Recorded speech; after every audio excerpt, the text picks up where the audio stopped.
Hi, what's up everybody? Welcome back to Red Maple Ranch. Here we have today a pile of junk that I got for free, so we're going to see if any of this works or is worth getting running. Not really sure what the plans are with any of it long term, but for now it'll just be something fun to work on, see if we can get some stuff running.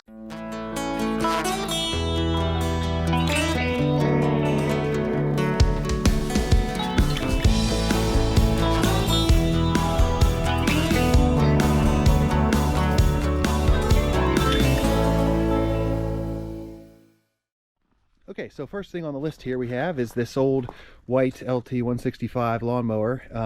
It was running okay when I first got it. A friend of my cousin's gave it to me for free because he was getting rid of it, so couldn't pass that up. So admittedly, it was in a little bit better shape when I got it, but I was keeping it in my backyard, and last year I bumped it a little bit with the skid steer. So it's not the worst thing ever, but yeah, a little bit of a dent.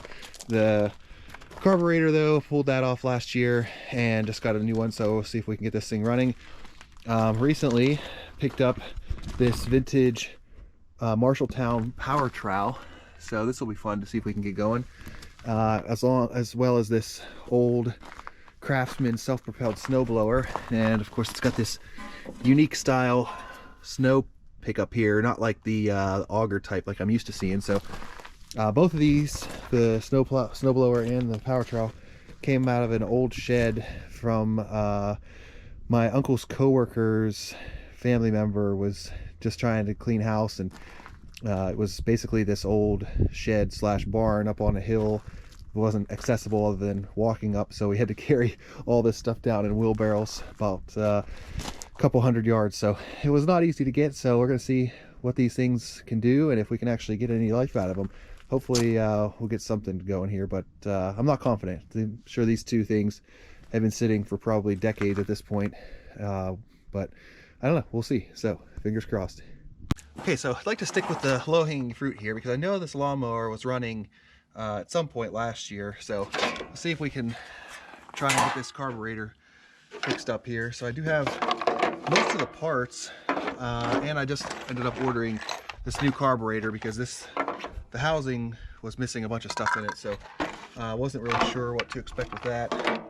And you know, of course there's the float and all kinds of other little pieces here, so let's see what we can find. So right now we just have the carburetor in here, well, the air intake after the carburetor. So I think if we can get this carburetor and this air filter back on, hopefully it should run. But yeah, let's get to it here. So I know I have a carburetor kit somewhere that has all the special wrenches you need for these things, but of course I can't find it when I need it. So it turns out a 4mm will actually fit this pretty well. See? Yeah, okay, well enough to turn the bolt, so that's all we need. So get these two bolts out, pull this carburetor off. Easy enough. And actually, while I'm thinking about it, I'm going to throw this battery on the charger just so we have some juice. I know this thing's going to be dead.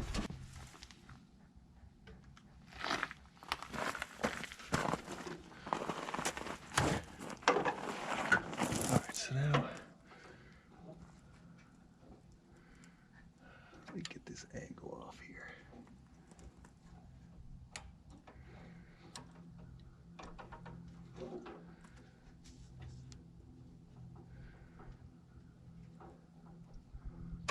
There we go. All right, so our old carburetor. Of course, didn't come with any new gaskets, so I'm going to try to salvage these the best I can. This thing's been such a big time saver over the years. Basically, I can't remember where I picked this thing up at. Probably just Amazon. But it just gives you all kinds of different materials, different corks, materials, different thicknesses. And you just pick whichever one seems close enough, and you can basically just cut out your own gasket. It makes it super simple. You don't have to worry about buying some generic paper gasket for $3 and waiting 3 days for it to ship. So let's take our old one here, try and line it up. Just outline it the best we can. Be helpful if you. That'll be it for this thing. Doesn't have to be anything special. Not like it matters if it goes over top of the, or outside of the sealing surface, as long as it actually seals. All right, there's our new gasket. So I'm just gonna put this on here and try to line up to cut this middle hole out as best we can. You can usually push on it, kind of wear the metal line into the other side. There we go. So this is the old carburetor, but should somewhat line up with the new one. Got my holes poked in there. Just have to drive those screws through. There we go. One on. All right. And we'll see about getting this threaded in now. Get this other gasket on here from the first carburetor and continue the process here. See if we can make any more mistakes along the way. So now that gasket's on, it looks like we have our air filter housing. Before I put that on, I can put this fuel line on. A little bit of water in there. Okay. Throw this shut off on here for good measure. Just nice to have. So rather than using that little tiny fuel line, just gonna try and line this up the best we can where it's out of the way of intake. It's probably right in here. Throw the shut off on it. We'll just reuse this little hose.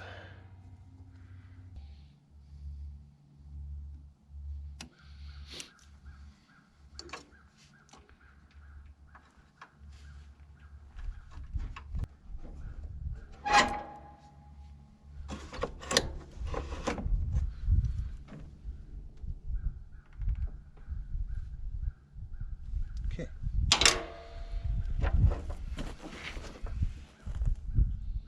How about that? They gave me an extra gasket. I just didn't see it in the bottom of the box. Huh. Well, that's okay. All right, so let's get our filter housing back on. Seems pretty straightforward. I guess that's what these extra nuts are for. We also have our crank ventilation valve here. Try and get this lined up. Hopefully I'm doing this right, because I hate taking this stuff apart once I do this once.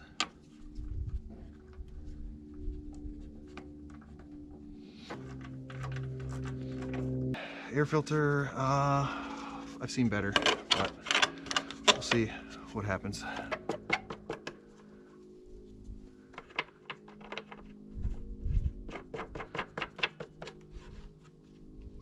All right, and that should be it. Not sure what to expect. I am kind of concerned that I have one extra flange nut and one bolt, and the bolt is the type that lets something rotate about it. So I guess these seem like they go together. Maybe it's for the hood. I can't even remember at this point. Either way, this thing should fire up. Just check the oil, looking good. Turn our fuel on, let our bowl fill up. Battery should be charged, and we'll put some fresh fuel in just for a little bit of help. But if you can maybe see down in there, there's some black piece of plastic. I guess it really wasn't clogging it. It was just kind of sitting on top. Don't necessarily like that thing down there. I think it's the bottom of the gasket. So, oh, I can probably get this out of here if I have two hands. Let's see.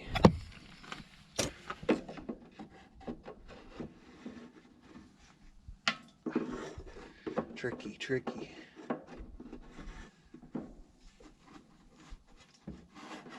One down. This thing's a little bit speed up to tell what gear you're in, but if it starts, it's a good sign. Contact. Nothing. Oh, of course, safety first. Ooh, something. I have a little fuel sensor here. These two pigtails. One here, one here. They go to the sensor on the float for fuel. So I wonder if that's like an electronic shutoff. This one's ground. I didn't look to see. The old one's here, but it's also was not hooked up, so I wonder if this is like a just looking for a difference. You can plug it on either one, grounded. Some kind of signal from the turning rotor maybe, but I don't know. We'll plug these in, see if it works. Here's to you, Diesel Creek. Contact. Oh, we got something going. Might have to throw a bigger battery on this thing and just see what happens. Ooh-wee.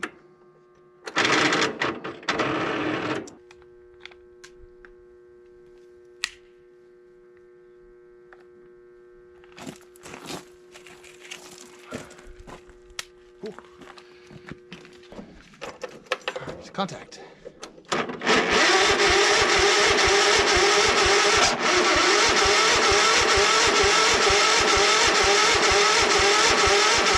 Could check to see if it has spark too. Just gonna give it a little bit of starting fluid here, see if it'll go, but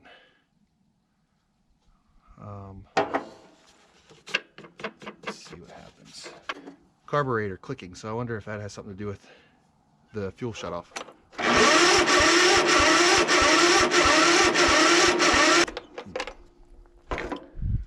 Okay, well, that's kind of telling me we have a spark issue here or something, because even with a little bit of ether, it does not want to go.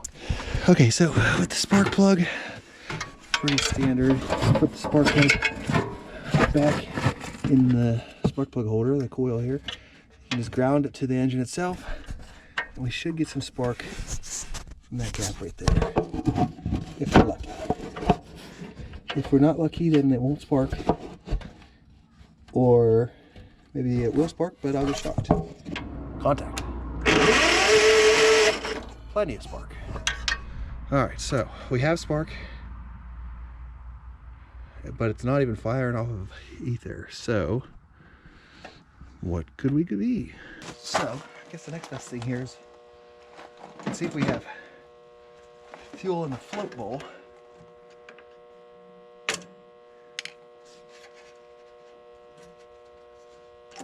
Which we do, of course, makes sense. Have to pull this front cover off, pull the exhaust manifold off, check the cylinder. It might be all beat up, but I mean the engine oil looks great.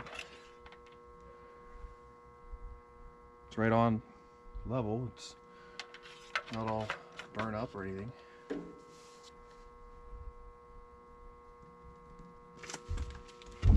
Okay, so let's see what we have here.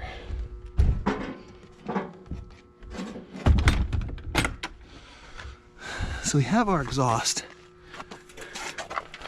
A little bit oily, but not too bad. It goes into our box, and we have this big crusty piece of rust here. I guess that's not really doing anything. Sometimes these small engines, they have something like an exhaust arrestor or some kind of screen over the exhaust, and if it gets clogged up, it's not able to see the right back pressure. So that could be something, but hard to say. I mean, more than likely it's gonna be something dumb. So let's see if we can get a better shot of starting fluid in here. A little spritz in here.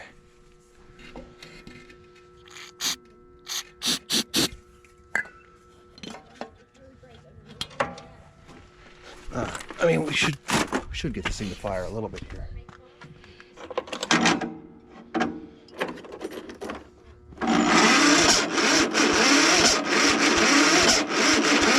Okay, well, try to get this starter a chance to cool down here. It's been working pretty hard. We have to go warm the sheep, so we'll pick this back up maybe later today, or maybe next time we get a chance at it. So for now, I'll just cover this up and get back to it when we can. Okay, well, we're back, and if I remember right, I think we were working on seeing what's going on with this engine because it had spark, it has fuel in the bowl, but I don't have a compression tester, so I'm going to just start tearing some of the parts off the engine here, see if we can get it to tell us anything. But without a compression tester, it's hard to say if that's an issue or not. But I'm going to test a couple of the obvious things here.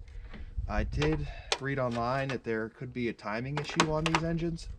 So even though it's sparking, if it's not sparking at the right time during compression, it could be an issue. So let's pull this cover off. We're going to see if the timing pins and stuff are still in line. Not this cover, lower cover apparently.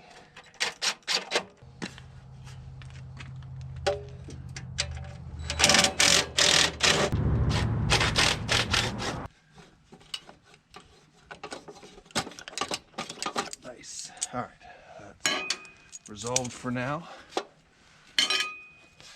All right, what we have here. So this shaft spins. What I'm seeing is that these magnets react with these magnets at a very specific time. You know, every time it rotates. So as it passes this magnet, okay, that's firing of the spark plug. So if that timing's off, could be a problem. Which means this whole assembly would have had to have shifted one way or another, or clocked a different direction. So maybe, we'll see.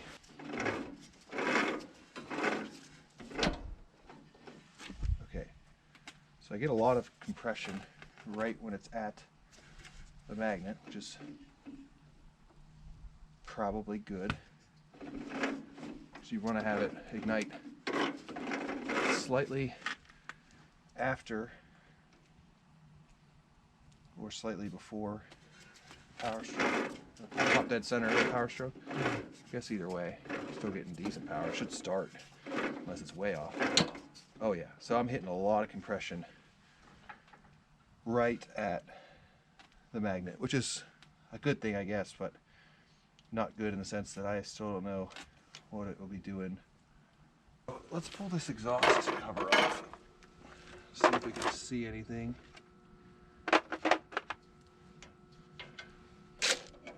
I'm sorry. That is the valve, not the exhaust cover. But that's fine. We can see if we have good movement out of the valves, because if we have a stuck valve, it might be telling us something. Stand out of the way in case it shoots oil at me. I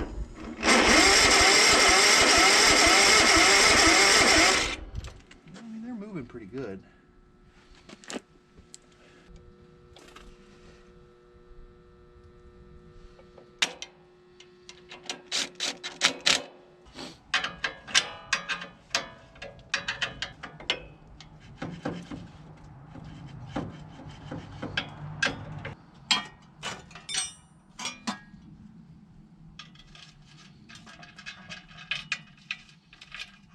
Okay, so this thing is just absolutely filled with sludge and nastiness.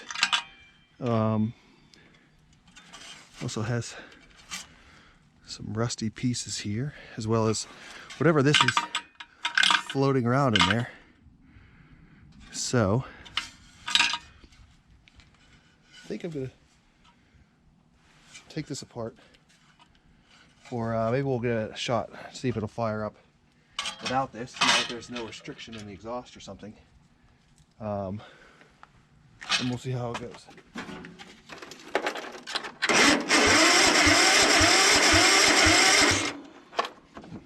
Nothing. Just seems strange that it won't fire.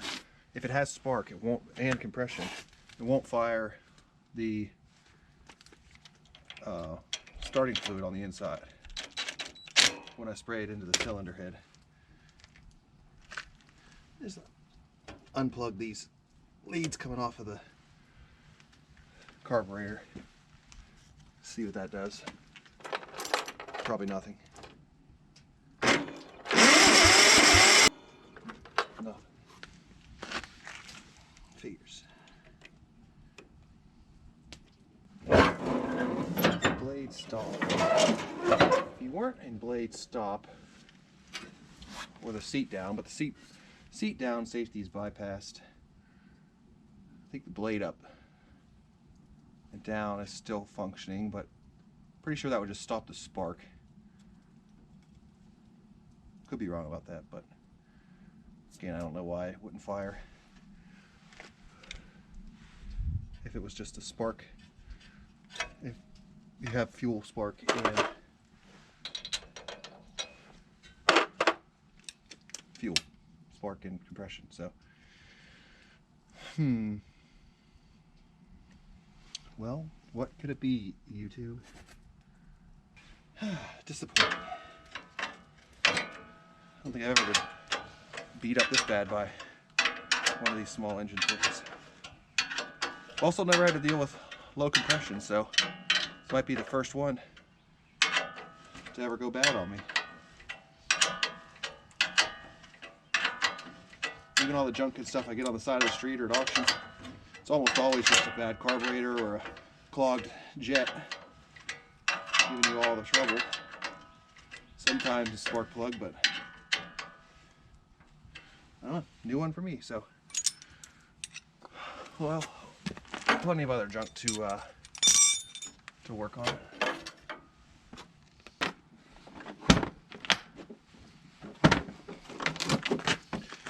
All right, on to the next one for now.